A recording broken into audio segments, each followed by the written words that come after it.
Amici bellini, mi sa che dobbiamo parlarne di nuovo, perché ci sono queste voci che si rincorrono della nuova Superlega, di una serie di squadre che già hanno detto di no, di un Napoli che non si capisce se effettivamente è d'accordo o meno, ci sono dei rumor. Cominciamo!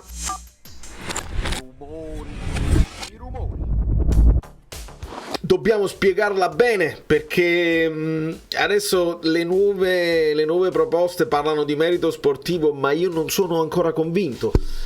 Exceed Team 5210, benvenuto sul canale e benvenuti a tutti i nuovi iscritti, tantissimi rispetto al video di ieri. Vi ringrazio tutti quelli che vorranno lasciare un like anche su questo video, un like di sorpresa, almeno ancora un like di confusione, se vogliamo, perché si fa ancora confusione per quanto riguarda la Superlega. Ovviamente le notizie ufficiali si rincorrono, quelle non ufficiali anche, quindi a volte quando le notizie arrivano su Twitter o su dei blog e amici abbonati che mi aggiornano costantemente, non tutto è ufficiale. Per esempio l'Inter ha fatto un comunicato ufficiale, il Napoli invece si dice pare che De Laurentiis sarebbe aperto ad una discussione. Quando poi andate su Fabrizio Romano sta facendo un elenco di tutte le squadre che già hanno detto di no praticamente, e purtroppo quando andate sul Twitter di Fabrizio Romano,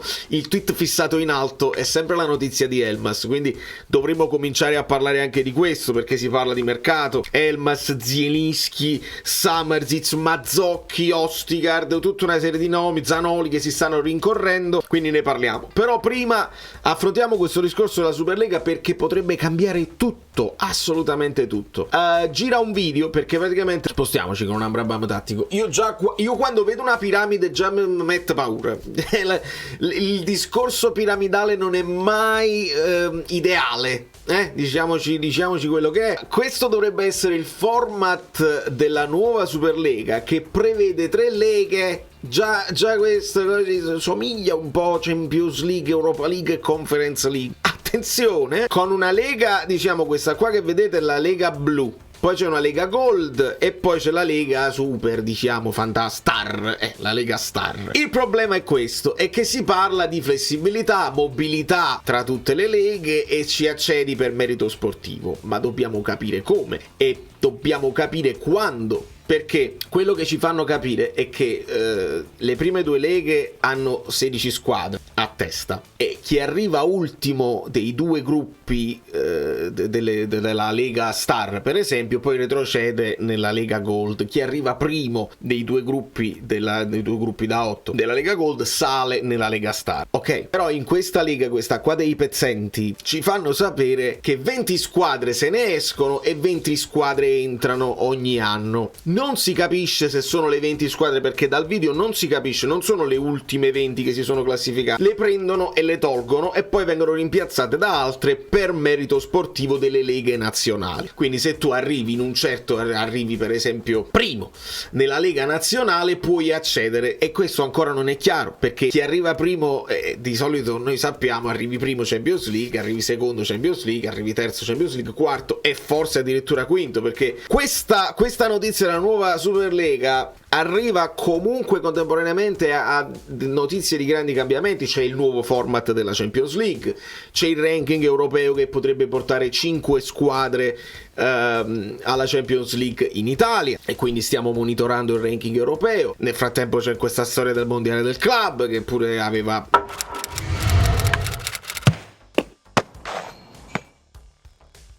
dato molto interesse, perché ci sono molti soldi in ballo. E qui invece che spingono moltissimo sulla questione del merito sportivo, che era la questione che aveva più fatto infuriare i tifosi di tutto il mondo e qualche club successivamente ai tifosi, diciamolo chiaramente. Quindi ancora non è chiaro, perché loro dicono le partite della Super League si giocano a metà settimana, quindi non interferiscono con il campionato, e noi poi noi sappiamo come la prendiamo, no? Usciamo dalla Super League così ci concentriamo subito sul campionato. Ecco perché poi dovrebbe cambiare proprio la mentalità, e la Coppa Italia è un fastidio, l'Europa League non ne parliamo proprio, troppi pochi soldi rispetto a quello che è l'impegno, vale solamente questo e quest'altro. Quindi dobbiamo aspettare delle dichiarazioni ufficiali da parte di De Laurentiis e da parte del Napoli per quanto riguarda questa Superlega, anche perché, per coerenza, visto che De Laurentiis ha sempre attaccato la UEFA, la FIFA, le leghe nazionali, ha sempre attaccato tutti, potrebbe essere effettivamente lui interessato, per coerenza, nel liberarsi da quello che è il sistema Ceferin, che non soddisfa a livello economico, e quindi di partecipare a una cosa del genere. Nel frattempo, quelle che hanno detto già di no tramite alcuni, insomma, canali ufficiali o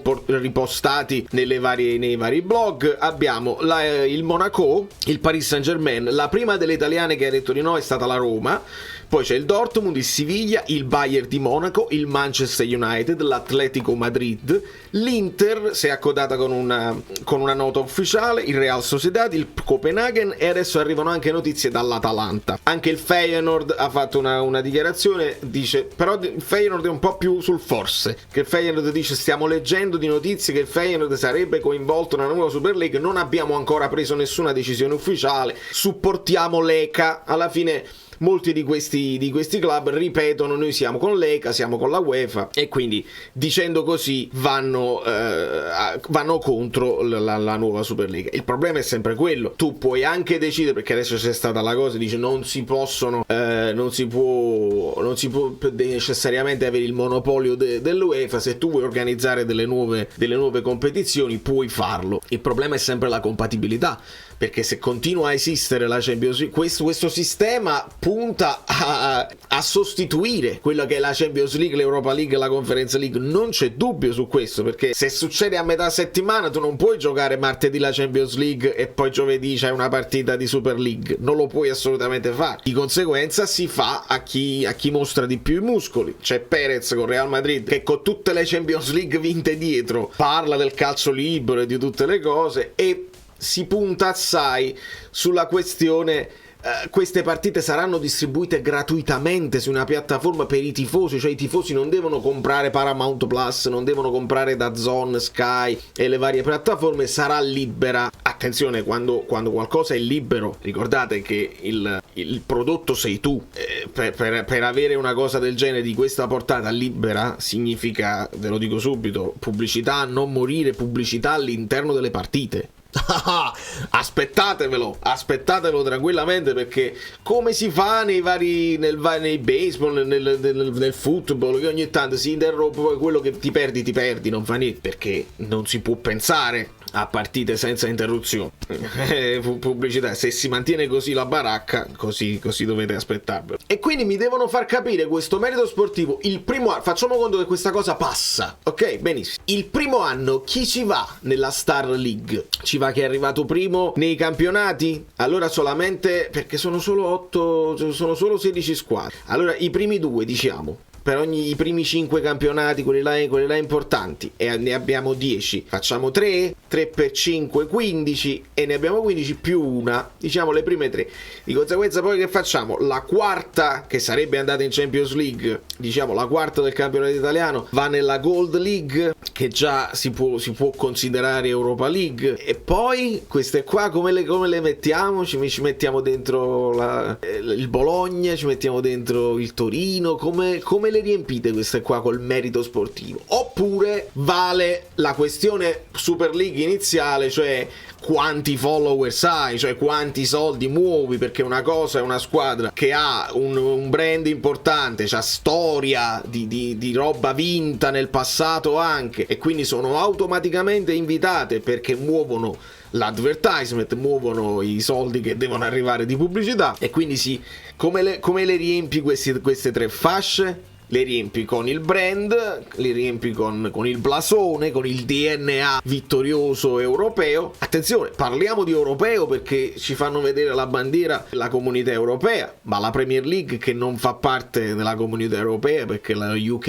non fa parte della comunità europea, comunque partecipa alla Champions League, e comunque ci fanno sapere che non vogliono partecipare a tutto questo. Quindi togli le squadre inglesi. In questo momento si continua a parlare di Real Madrid, Barcellona e Juventus, e c'è anche una notizia dove si parla, dice, quelle là fedeli che non sono mai uscite dal progetto di Europa, di Super League dall'inizio, avranno un bel bonus di 1 bilione, così vi togliete anche i debiti. Siete stati fedeli. Chi le decide queste cose? Le decide Perez di togliersi i debiti con un bonus preso da chi? Da quale pool di soldi? È una roba veramente ancora molto molto torbida, non chiara, e il problema serio è che una volta che si sono stabilite queste due fasce iniziali, la Star e la Gold, quelle squadre là non le muovi più.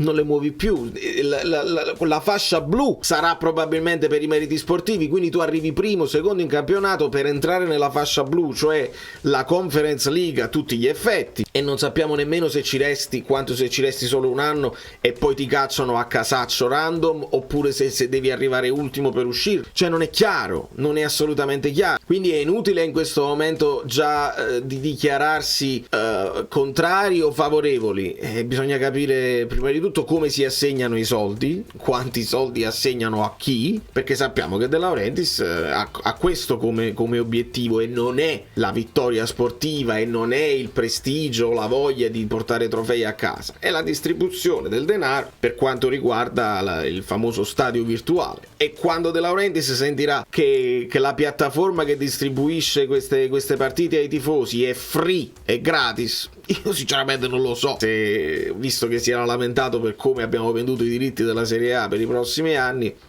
non credo che accetterà tutto questo, a meno che la torta è talmente ricca che se la spartiscono in un certo modo e non ha importanza se poi puoi competere per una cosa o per l'altra, basta starci dentro.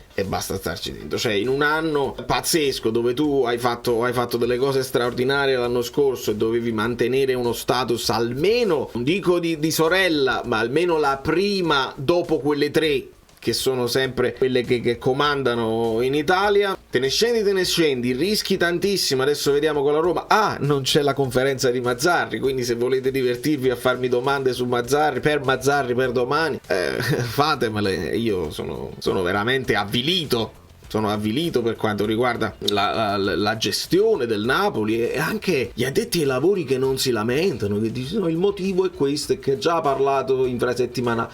Ma che motivo è? Hai parlato del Frosinone, non hai parlato della Roma, non ti sono arrivate domande sulla Roma. Io tifoso devo sapere, io creator non me ne frega, perché il video vigilia lo faccio a prescindere, basta che scrivo probabili formazioni, ce la inventiamo e il video esce lo stesso. Ma la comunicazione, la conferenza serve per lanciare dei messaggi ai propri giocatori, per lanciare dei messaggi all'ambiente, per lanciare dei messaggi alla Lega. Ricordate Mourinho come vinse la partita anticipando le cose dell'arbitro e poi avendo un trattamento di favore poi dopo. Se lo sai fare, lo sai fare. Invece no, noi facciamo silenzio. Ma quelle le domande sono inutili. Non mi interessa. Spalletti ci ha insegnato che anche se le domande sono inutili, se hai qualcosa da dire la puoi comunicare, aggiri la domanda e dici quello che dici. Poi alla fine i giornali, i blog riportano le tue parole, anche se non hai risposto alla domanda. Puoi fare anche no comment, ma voglio dire questo. Questa è la forza comunicativa di una squadra di calcio. E se tu non le fai, prima di tutto non attiri nuovi sponsor. Qui si parla sempre del fatturato, come fare i soldi, facendo le conferenze, dando soddisfazione agli sponsor che hai adesso, perché ogni conferenza che il Napoli non fa sono sponsor che non vengono messi in luce, che non vengono trasmessi con le fotografie.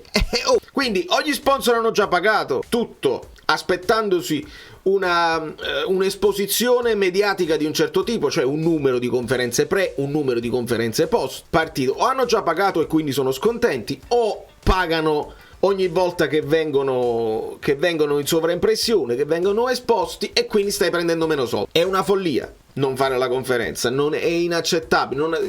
Date sempre l'impressione che vi scocciate anche quando la fate. Buonasera, grazie, una domanda, ce l'ha mai a mangiare. Mi dà questa impressione qua, e non può essere assolutamente. Dovete dare soddisfazione anche ai tifosi, che una notizia in più della propria squadra è importante per noi, dobbiamo saperlo, e non vogliamo rincorrere i rumors. Adesso Mazzocchi forse arriva dalla Salernitana, adesso Elmas viene venduto, e con chi lo stiamo lo stiamo sostituendo, perché tu ti vendi Elmas, veramente, e ne devi comprare 3 al posto di Elmas, perché Elmas ti risolveva Anghissà, ti risolveva Zielinski, puoi mettere anche a 2 a centrocampo e lo fa ampiamente, ti risolveva Politano, ti risolveva Kvara. Elmas sempre con prestazioni di buon livello, tu ti togli Elmas e quanti ne devi comprare? Quanti ne devi comprare per toglierti Elmas? Oltre a quelli che dovresti comprare a prescindere, perché Anghissà va in Coppa d'Africa, perché abbiamo una difesa che sta facendo ridere, quindi dovresti fare un ingresso anche in difesa sicuramente. Adesso si parla di Mazzocchi come si parlava di Mazzocchi l'anno scorso. Ve lo ricordate lo scambio con Demme? Ve lo ricordate Mazzocchi in, Demme out? Si diceva la stessa cosa l'anno scorso e adesso si dirà la stessa cosa, trovare uno più pronto di Zanoli, mandare Zanoli a giocare, e siamo alle solite e ne lo dobbiamo aspettare. Adesso Demme a giocare, che si fa con Demme? Si trova una squadra o lo rifate rientrare nelle rotazioni e almeno c'hai un vice Lobotka? E sono scelte, sono domande che voglio fare a Mazzarri e che gli devono arrivare. Ma se tu non fai la conferenza e fai solo quella post partita, arrivano le domande sulla post partita, tu dici un paio di cose, ma siamo stati un po' sfortunati, ma non abbiamo giocato malissimo nel primo tempo, bene o male così, il risultato è pesante e ve ne andate a mangiare, e così non va bene. Cioè, noi dobbiamo già fare i conti con una stagione che è difficile, almeno dateci la soddisfazione di sentire delle risposte, di sentirvi fare delle domande, perché altrimenti così è ancora più avvilente, credetemi. Facciamo un refresh veloce almeno di quello che ci dice Romano, perché almeno lui ci riporta delle notizie. Il primo tweet è Elmas che se ne va lì, io veramente non so cosa dirvi, è una cosa così. L'Atalanta confermata, e poi sì, c'è il Borussia Dortmund come vi dicevo, il Copenaghen e altre squadre come l'Inter che dicono non è proprio il caso. Vabbè, io direi lasciate delle domande per Mazzarri se avete voglia di farlo. Domani comunque vi uscirà il video di prepartita, perché la partita con la Roma, questa veramente può significare vinciamo, ci dimentichiamo della debacle, una delle debacle peggiori della storia del Napoli, facciamo finta che non è successo niente, visto quello che è successo anche all'Inter, sai, si rivaluta un po' tutto, si conferma che Thiago Motta è un dio allenatore, poi sarà stato anche fortunato che Zirkzee sia un grandissimo campione, poi sarà stato anche fortunato, però la partita con la Roma, se vinci è un conto, dai un bel segnale al campionato e alle sorelline. Il pareggio prima o poi arriverà per Mazzarri, non lo so, ma se perdi veramente siamo inguaiatissimi, e quindi era una partita fondamentale. Adesso si potrà anche rispondere meglio, non fare la conferenza, si concentra, e abbiamo visto quando non fai la conferenza quali sono i risultati, non è detto che ti concentri da nessuno. Di conseguenza vi abbraccio, vi bacio, se siete rimasti fino alla fine del video lasciate l'emoji di un panino, e da New York Valerio Fluido è tutto, a domani per nuove cose. Ovviamente tutto il discorso Superlega resta in piedi perché arriveranno nuove notizie ufficiali. Io ho cercato di spiegarvi quello che ho capito, si capirà di più, forse magari qualcuno ha capito già qualcosa, scrivetelo nei commenti e parlatene anche voi della community, così io ne capisco ancora di più, perché la mia community è brava, approfondisce, non lo so gli altri come la fanno.